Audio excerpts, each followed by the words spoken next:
الحمد لولیہ والصلاۃ علی نبیہ اما بعد فاعوذ باللہ من الشیطان الرجیم بسم اللہ الرحمن الرحیم ان اللہ وملائکتہ یصلون علی النبی یا ایھا الذین آمنوا صلوا علیہ وسلموا تسلیما۔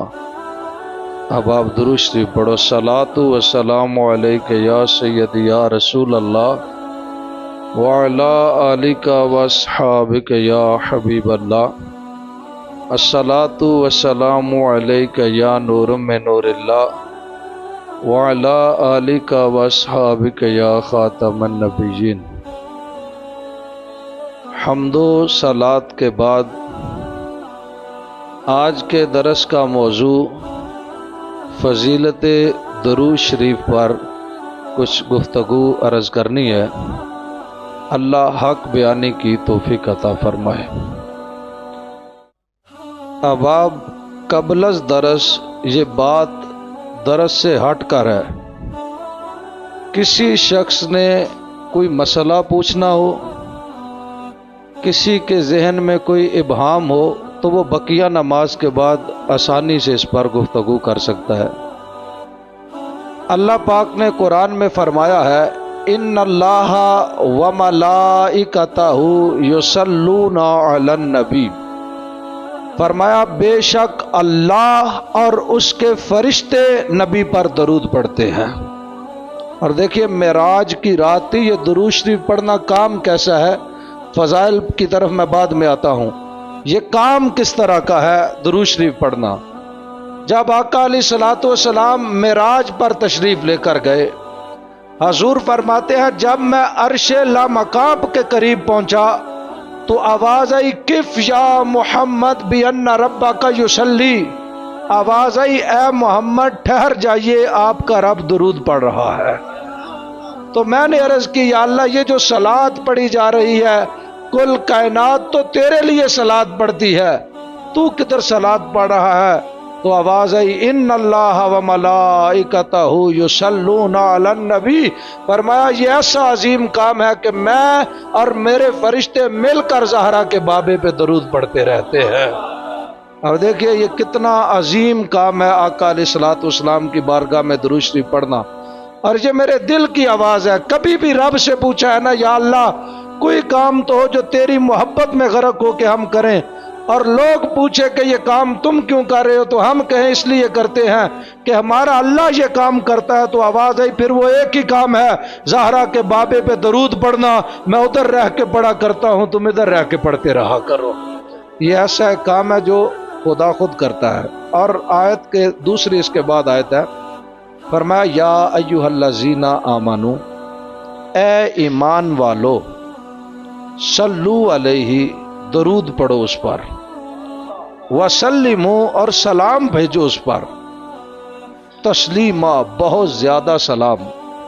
اب معذرت کے ساتھ اگر کسی کو برا بھی لگے تو یہ بات ایک حقیقت ہے، ہمسایوں کے گھر شادی ہو اور ساتھ والے ہمسائے شادی پر نہ جا رہے ہوں، ان سے کوئی بندہ پوچھے یار آپ کے ہمسائیگی میں شادی ہے، آپ کیوں نہیں شادی پہ جا رہے؟ تو وہ کہیں گے ہمیں انہوں نے بلایا ہی نہیں، ہمیں کہا ہی نہیں، تو ہم کیوں جائیں؟ بھئی ادھر اگر کوئی کہنا میں نے درود اور سلام نہیں پڑھنا تو یہ نہیں کہ وہ درود نہیں پڑھا، یہ پیغام ملا ہی ایمان والوں کو ہے، بے ایمان کو تو رب نے کہا ہی نہیں۔ فرمایا یا ایھا الذین آمنو، اے ایمان والو یہ بات میں صرف تم سے کر رہا ہوں، صلو علیہ، اس نبی پر درود پڑھتے رہا کرو۔ اور دیکھیے حضرت امام جعفر صادق علیہ الصلوۃ والسلام، آپ کی بارگاہ میں ایک شخص حاضر ہوا اور عرض کی آپ وقت کے امام ہیں، میں ایک مسئلہ عرض کرنا چاہتا ہوں۔ تو آپ نے فرمایا پوچھو۔ کہا آپ کے بابے کا فرمان ہے کہ بنی اسرائیل کے 71 فرقے تھے، 71، میری امت کے 72 ہوں گے، اور فرمایا کلہم فی النار الا ملۃ واحدہ، وہ سارے فرقے دوزخی ہوں گے، صرف ایک فرقہ جنت میں جائے گا۔ اور آپ کے بابے نے تشریح میں کہا تھا، آپ کے نانا نے، ہوا اہل سنت و جماعت، اس فرقے کا نام اہل سنت و جماعت ہے۔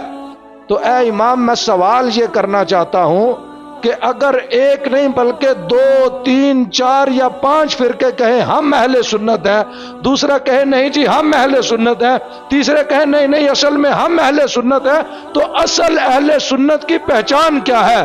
تو سنیے امام جعفر صادق نے فرمایا اصل اہل سنت کی پہچان یہ ہے کہ وہ کثرت پر میرے نانا پر درود پڑھنے والی قوم ہوگی۔ یہ اصل اہل سنت کی پہچان ہے، اور درود شریف کے سوا اللہ کسی عمل کو قبول نہیں فرماتا، یہ یاد رکھنا۔ ایون کہ سب سے بڑی جو عبادت ہے نا یہ نماز ہے، اس میں بھی درود نہ پڑھیں تو رب قبول نہیں فرماتا، اس کے آخر میں بھی درود پڑھنا لازمی ہے۔ یہ تو تھی درود کی اہمیت، اور اب اگر فضیلت کی طرف آؤں تو درود شریف کے فضائل کوئی لفظوں میں بیان کر ہی نہیں سکتا۔ یہ اتنا عظیم کام ہے کہ ایک دن جبریل امین آقا علیہ الصلوۃ والسلام کی بارگاہ میں ہاتھ باندھ کے کھڑے تھے۔ آقا علیہ الصلوۃ والسلام نے مسکرا کے پوچھا جبریل تیرا علم کتنا ہے؟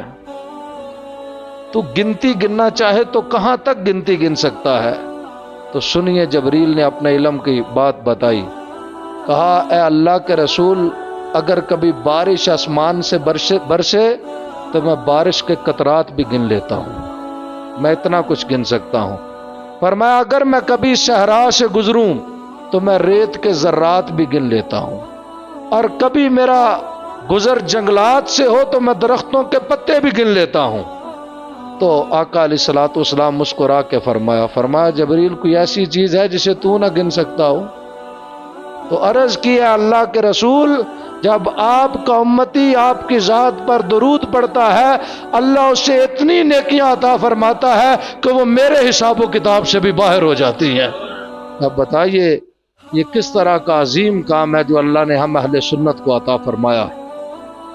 اور کیا کہنے امام غزالی رحمۃ اللہ تعالی علیہ، آپ نے مکاشفۃ القلوب میں ایک حدیث شریف نقل فرمائی ہے، سن کر ایمان کو تازہ کیجیے۔ فرمایا اللہ نے ایک فرشتہ پیدا کیا جس کے پاؤں زمین کی نچلی سطح پہ لگے ہوئے ہیں اور جس کا سر آسمان کی بلندی سدرا سے لگا ہوا ہے، اور فرمایا فرشتوں کے نا پار ہوتے ہیں جس طرح پرندوں کے پار ہوتے ہیں، اور کسی کے تھوڑے ہیں کسی کے زیادہ ہیں، جبریل کا 600 پار ہے۔ تو فرمایا اس فرشتے کو اللہ نے اتنے پار عطا کیے ہیں جتنی آدم کی اولاد ہوگی، وہ ایک فرشتہ ہے اس کے اتنے پار ہوں گے جتنی آدم کی اولاد ہے۔ آقا علیہ الصلوۃ والسلام ارشاد فرمایا جب میرا امتی مجھ پر درود پڑتا ہے تو اللہ اس فرشتے کو کہتا ہے رحمت کے دریا میں غوطہ لگا دے، تو وہ فرشتہ رحمت کے دریا میں غوطہ لگا جاتا ہے، وہ بے شمار پروں کا مالک فرشتہ۔ جب وہ باہر نکلتا ہے تو اللہ کہتا ہے اپنے پر اب صاف کرو، تو جیسے ہی اس طرح اپنے پر صاف کرتا ہے حضور فرمایا جتنے قطرات اس کے پروں سے نکلتے ہیں اللہ کہتا ہے درود پڑھنے والے کو اس کو برابر نیکیاں عطا کر دو۔ اور میں اس ضمن میں ایک آخری بات کرتا ہوں، یہ تو تھی سلیبس کی حد تک باتیں کہ ثواب اتنا ملتا ہے اجر اتنا ملتا ہے، لیکن میں ذرا ڈیفرنٹ عقیدے کا بندہ ہوں، میں سمجھتا ہوں کام محبت میں کرنا چاہیے۔ ثواب اور جنت کی لالچ چلو میں سے غلط نہیں کہتا، لیکن وہ یہ معیار اس کا وہ نہیں جو محبت کا معیار ہے۔ آپ دیکھیے اگر آپ محبت میں درود شریف پڑھیں تو پھر اجر کیسا ہے۔ آقا علیہ الصلوۃ والسلام اس امتی کو جانتے ہیں جو درود پڑھتا ہے، حضور پہچانتے ہیں، اور خدا کی قسم حضور ہماری طرف دیکھیں ہمیں اس سے بڑھ کے کوئی نیکی کائنات میں نظر نہیں آتی۔ اب نیکی کا کیا کرنا ہے، اب ثواب کا کیا کرنا ہے جب حضور امتی کی طرف دیکھ رہے ہیں۔ آقا علیہ الصلوۃ والسلام ایک دن صحابہ میں بیٹھے ہوئے تھے مسجد نبوی کے اندر، یہ آخری بات ہے۔ آپ نے فرمایا صحابہ میں جب حلیمہ کے گھر میں رہتا تھا تو میں اپنی ماں حلیمہ کی بکریاں لے کے پہاڑوں پہ چرانے کے لیے لے جایا کرتا تھا۔ فرمایا صحابہ میں جدھر سے گزرتا تھا پتھر بھی مجھ پر درود پڑھتے رہتے تھے۔ اور یہ دیکھیے اب مقام حضور کو کیسے سمجھ سکتا ہے۔ کل یہ ہمارے ایک اچھے دوست ہیں حاجی اسلم صاحب مجھے کل ایک واقعہ یاد کروا رہے تھے کہ حضور جس لکڑی سے ٹیک لگاتے تھے جب اس لکڑی کو چھوڑا تو وہ لکڑی رونا شروع ہو گئی۔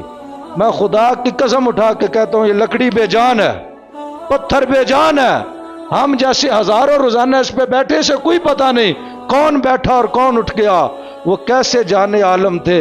جدھر نگاہ کرتے تھے پتھروں میں جان آ جایا کرتی تھی، وہ جدھر نظر کرتے تھے بے جان چیزیں جاندار ہو جایا کرتی تھی۔ اب کیسا بدبخت ہے وہ جو ان کو مردہ کہہ رہا ہو، وہ تو جدھر نظر مارے بے جان میں جان آ جاتی تھی۔ اب پتھر، اب کو کہہ سکتا ہے کہ پتھر کو زور سے دیوار سے نہ مارو پتھر کو درد ہوگا، پتھر کے اوپر پتھر نہ رکھو نیچے والا پتھر تھک جائے گا؟ اور بھائی یہ پتھر میں کوالٹی نہیں، پتھر ایک بے جان چیز ہے۔ اور جب حضور کی نظر پڑتی تو حضور فرمایا مجھ پر پتھر بھی درود پڑھ دیا کرتے تھے۔ اور یہ تو بہت کمال کی بات ہے کہ پتھروں نے درود پڑھا، لیکن جو بات میں عرض کرنا چاہتا تھا وہ یہ ہے کہ آقا علیہ الصلوۃ والسلام صحابہ میں بیٹھ کے فرماتے ہیں صحابہ میں ان پتھروں کو بھی اچھی طرح جانتا ہوں جو پتھر مجھ پر درود پڑھا کرتے تھے۔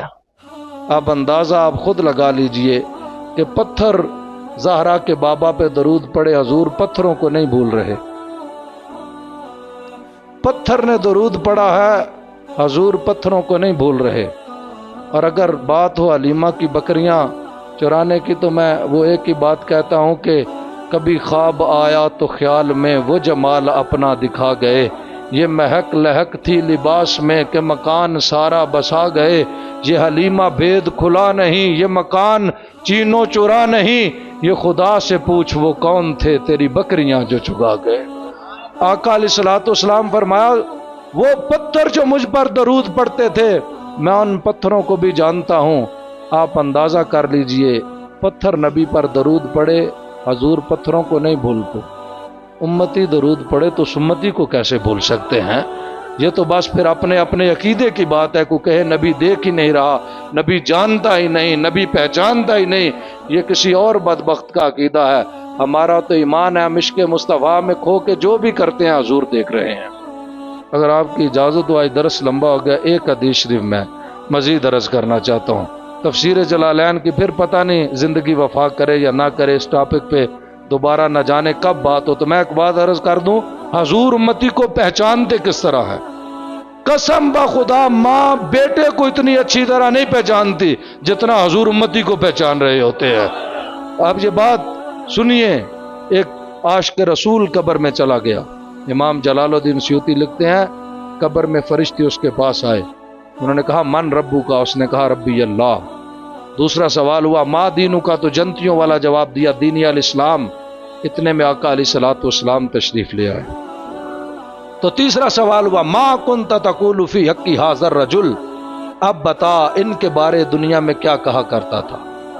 بھائی یہ نہیں سوال کہ یہ کون ہے، من ھذا، سوال ہے ما کنت تقول، تو کیا کہا کرتا تھا؟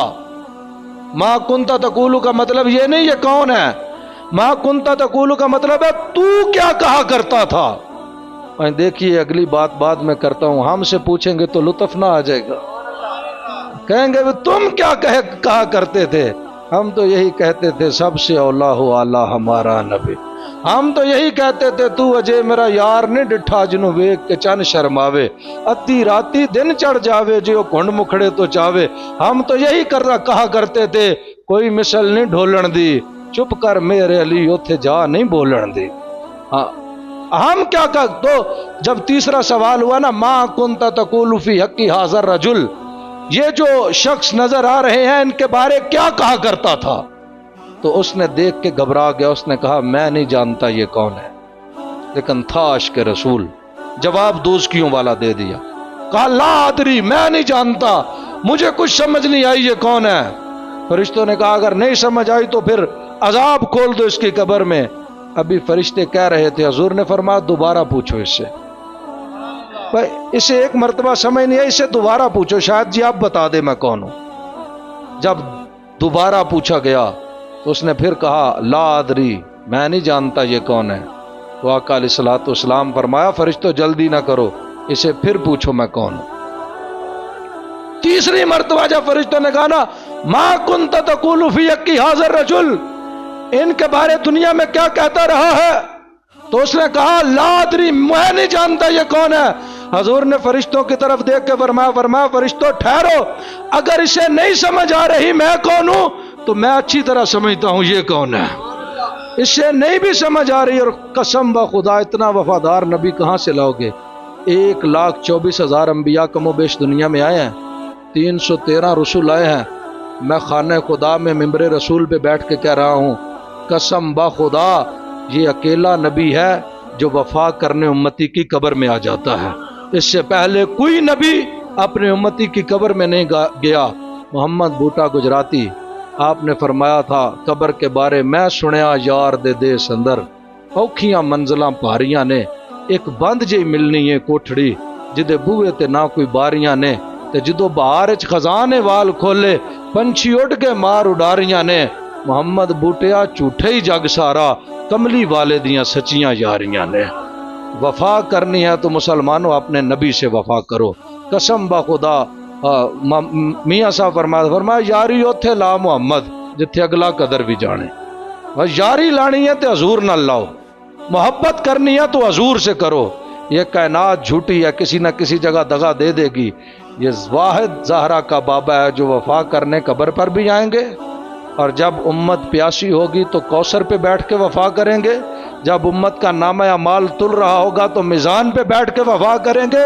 اور مجھے قرآن کے 30 پاروں کی قسم ہے یہ اتنا وفادار نبی ہے، جب امت پل سے گزر رہی ہوگی تو یہ پل پہ کھڑا ہو کے امت سے وفا کر رہے ہوں گے۔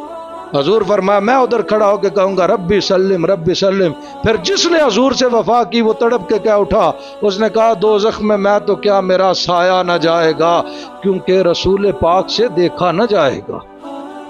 جس نے وفا کیا پھر وہ اس مقام تک ہی آتا ہے۔ اللہ پاک میری اس گفتگو پر عمل کی توفیق عطا